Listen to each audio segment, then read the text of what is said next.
Imagine standing in the middle of a massive factory where millions of tires were once produced every year. Now imagine that same place completely silent. No roaring machines. No workers rushing through assembly lines. Just rusted steel, broken windows, and endless empty halls. This is the forgotten story of one of America's most powerful industrial giants. A factory that helped build the modern automobile age and turned an ordinary city into the rubber capital of the world. For decades, this place represented innovation, ambition, and unstoppable progress. But today, it stands as a haunting reminder that even the greatest industrial empires can fade away. How did this factory rise to global dominance? What happened inside its walls during its golden age? And why did a powerhouse that once employed thousands eventually fall into silence? To understand that story, we must go back to the very beginning. To a man with a vision and a city that would soon change forever. Long before the highways of America were filled with cars and trucks, before airplanes crossed continents, and before rubber tires became an essential part of modern life, there was a man who believed the future would roll on wheels. His name was Frank Seiberling. Born in Ohio in the late 19th century, Seiberling grew up during a time when America was transforming rapidly. Railroads were expanding, cities were growing, and new inventions were beginning to reshape everyday life. But the automobile, the machine that would eventually dominate transportation, was still in its infancy. To most people, cars were little more than experimental machines. To Seiberling, however, they represented something far bigger: opportunity. He believed that if automobiles were going to change the world, they would need reliable tires to carry them across rough roads, muddy trails, and long distances. And that belief would lead him to create something extraordinary. In 1898, Seiberling founded a small company that would soon become known around the world: the Goodyear Tire and Rubber Company. The name itself honored Charles Goodyear, the chemist who had discovered the process of vulcanization decades earlier, a breakthrough that made rubber stronger, more durable, and practical for industrial use. But when Seiberling started his company, success was far from guaranteed. His first factory wasn't a grand industrial complex. It was an abandoned building in Akron, Ohio. To most people, the empty structure looked like a failed business waiting to be forgotten. But Seiberling saw something different. He saw potential. Together with his brother, he turned that quiet building into a small manufacturing operation, producing simple rubber products such as carriage tires, horseshoe pads, and other everyday items. At first, the company was modest. Only a handful of workers operated the machines. Production was slow and the future was uncertain. But Seiberling had a vision that went far beyond basic rubber goods. He believed the automobile industry was about to explode, and he wanted his company to be ready when it did. As the new century began, that prediction quickly started to come true. Cars were appearing on American roads more frequently.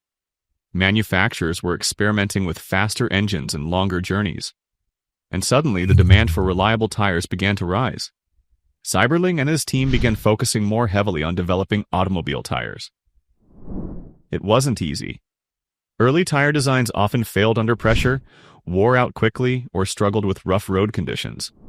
But instead of accepting those limitations, Seiberling pushed his engineers to innovate. New materials were tested. Manufacturing processes were improved. Designs were constantly refined. Slowly but surely, the company began building a reputation for durability and quality. Within only a few years, what had started as a small rubber operation was transforming into something much larger. Factories expanded. More workers were hired. Production increased dramatically. And the city of Akron, once just another manufacturing town in the Midwest, was beginning to evolve into the center of an entirely new industry: the tire industry. By the early 1900s, the company that Seiberling had built was no longer just producing simple rubber products. It was helping power the future of transportation. And the factory in Akron was about to grow into one of the most important industrial complexes in the world. But this was only the beginning. Because as automobiles spread across America, the demand for tires would skyrocket. And the small factory that started with a few workers would soon become the beating heart of an entire city. When Frank Seiberling founded his tire company in 1898, Akron, Ohio was not yet the industrial powerhouse it would soon become. At the time, it was a modest Midwestern city with a population of only around 50,000 people. Small factories, quiet neighborhoods, and local businesses defined the rhythm of daily life. Few could have imagined that within a few decades this city would become the global center of tire manufacturing. But Akron had something special, something that made it the perfect place for a rubber industry to thrive. First, there was the workforce. Years before Goodyear was founded, other companies had already begun experimenting with rubber production in the region. This meant Akron already had skilled workers who understood the basics of manufacturing and industrial labor. For Seiberling, this was a major advantage. Instead of building an entirely new workforce from scratch, he could rely on people who already had valuable experience. But Akron offered more than just labor. Its location made it strategically ideal for industrial growth. Railroad lines connected the city to major markets across the United States. Raw materials could be transported efficiently and finished products could be shipped quickly to customers. Nearby waterways also provided access to essential resources needed for manufacturing. All these factors combined to make Akron an ideal hub for a growing rubber company. And as the automobile industry began expanding in the early 1900s, that advantage became even more important.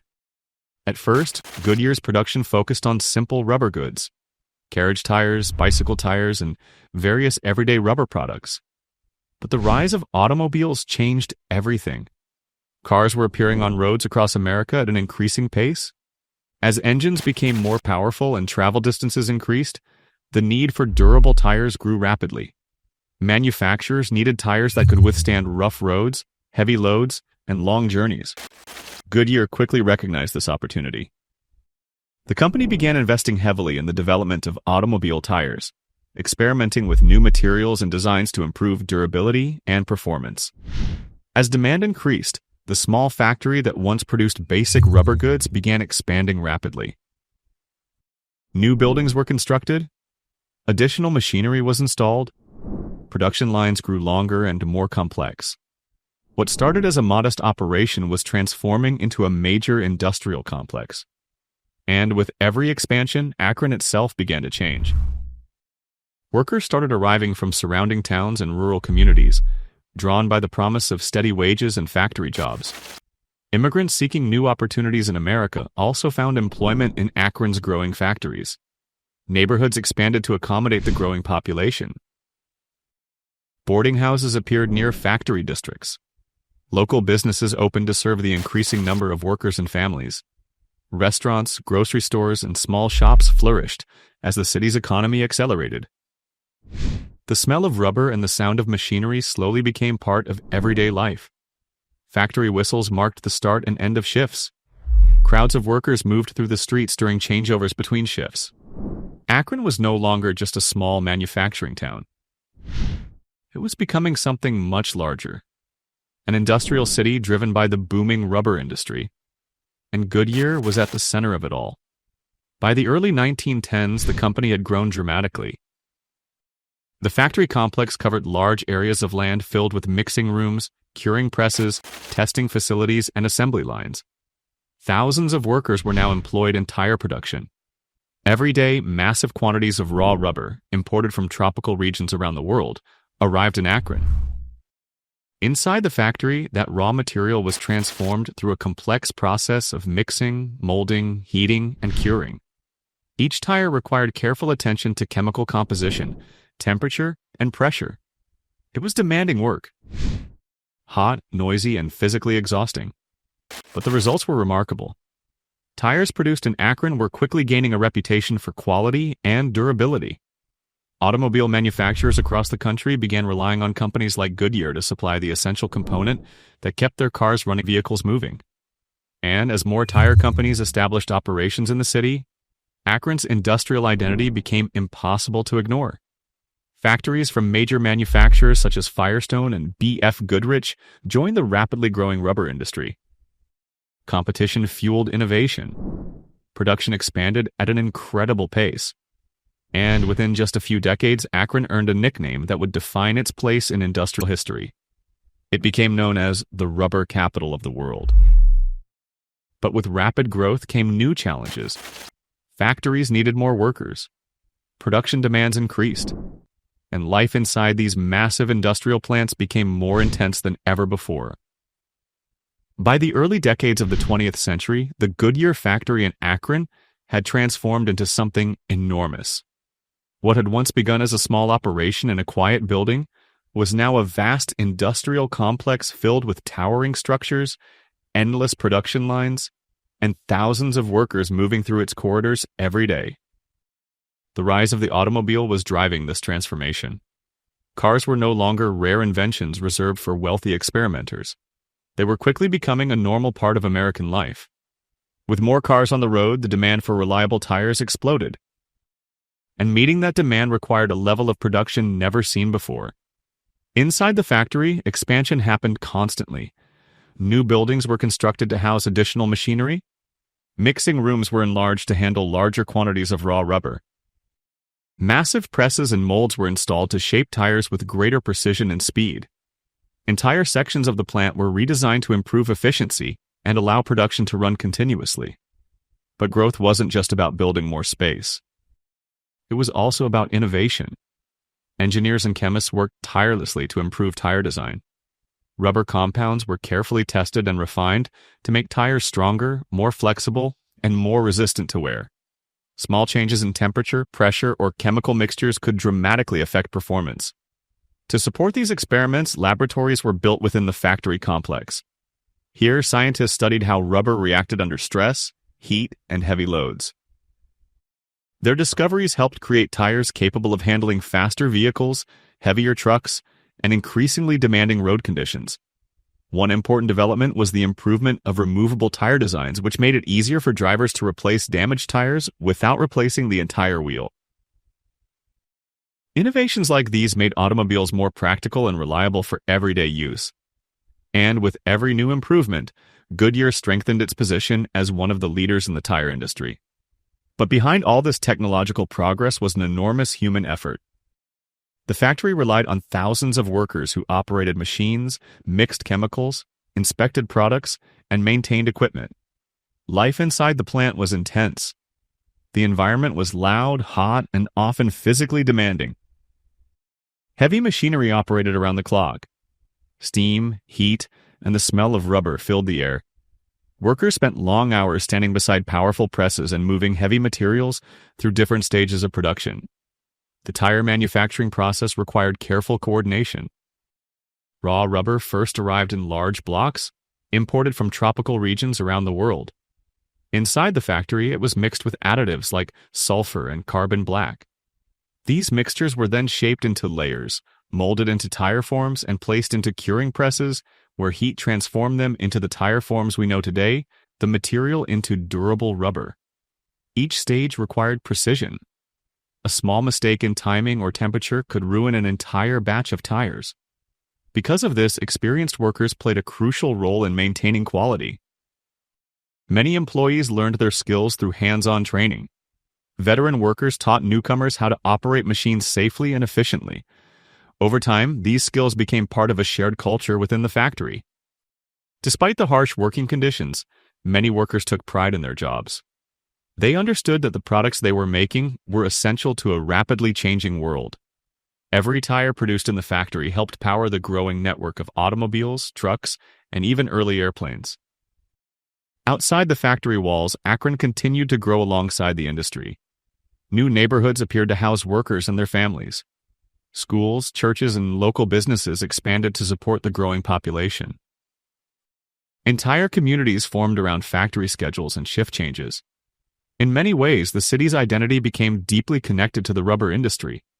For thousands of families, working in the tire factories wasn't just a job. It was a way of life. Generations of workers passed through the plant, building careers and supporting their households through the wages earned inside those walls. By the 1910s and 1920s, Akron had firmly established itself as the center of global tire production.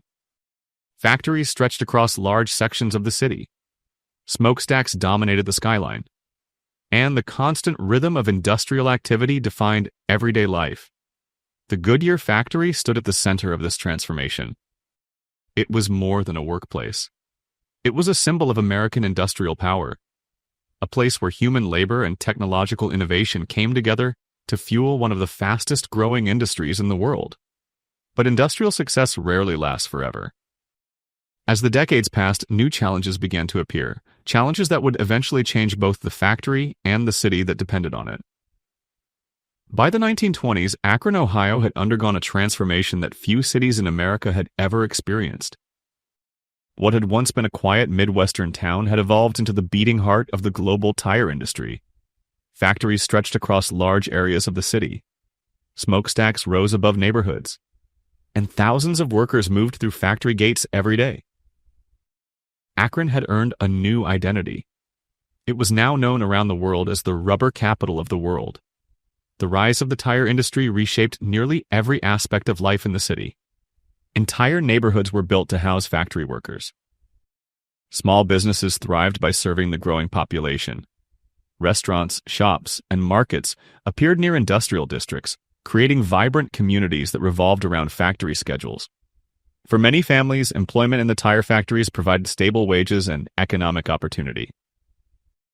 People traveled from surrounding towns and even other states hoping to find work in Akron's booming industry. But the growth of the city wasn't driven by just one company. Several major tire manufacturers established their operations in Akron, including companies like Firestone and B.F. Goodyear. Competition between these companies pushed innovation even further. Each manufacturer wanted to produce stronger, safer, and longer-lasting tires. Engineers experimented with new rubber compounds. Manufacturing processes were refined. Testing facilities were expanded to ensure tires could handle higher speeds and heavier vehicles. The automobile industry was expanding rapidly, and tire companies had to keep up. The factories in Akron were producing millions of tires that would travel across highways, dirt roads, and cities across America. Some would even support early aviation experiments, helping airplanes land safely on runways. In many ways, the rise of Akron mirrored the rise of modern transportation itself. The city became a center not only of manufacturing, but also of commerce and trade, but also of engineering and industrial research. But while the outside world saw Akron as a symbol of industrial success, life inside the factories told a more complicated story. Working inside the tire plants was physically demanding and often dangerous. Factory floors were filled with powerful machines, extreme heat, and heavy materials. Workers spent hours operating presses, mixing chemicals, and transporting rubber components between departments. The environment was loud, fast-paced, and relentless. Long shifts were common, and safety standards in the early industrial era were far from perfect. Despite these challenges, workers formed strong communities both inside and outside the factories. Many employees spent decades working in the same plants. Friendships developed between co-workers who shared the same demanding schedules. Families passed down factory jobs from one generation to the next. The tire industry became deeply embedded in the social fabric of Akron. But even at the height of this industrial dominance, subtle warning signs were beginning to appear. By the mid-20th century, the world was changing. New technologies were emerging. Automation began replacing certain types of manual labor. Foreign manufacturers started entering the global tire market, offering products at lower prices. At the same time, the massive factories built during the early 1900s were starting to age. Some equipment that once represented cutting-edge technology was becoming outdated. Maintaining and modernizing these enormous facilities required significant investment. For company leaders, difficult questions began to arise. Should they continue upgrading old factories? Or should production move to newer, more efficient facilities elsewhere? At first, these concerns were small and barely noticeable. Production continued. Workers still filled the factory floors, and tires continued rolling off assembly lines by the thousands. But the era of unstoppable expansion was beginning to slow. Small shifts in the industry were quietly reshaping the future. Some machines began running less frequently. Certain sections of the factories were modernized while others were slowly phased out. And within the workforce, uncertainty began to grow. For decades, Akron had relied on the tire industry as the foundation of its economy. But as global competition increased and technology evolved, the stability that once defined the rubber capital of the world began to feel less certain. The factories that had built the city were entering a new chapter, one filled with change, adaptation, and difficult decisions. And in the chapters ahead, those pressures would eventually lead to something few people in Akron ever imagined: the gradual decline of one of America's most powerful industrial empires. A story that would transform not only a factory, but an entire city.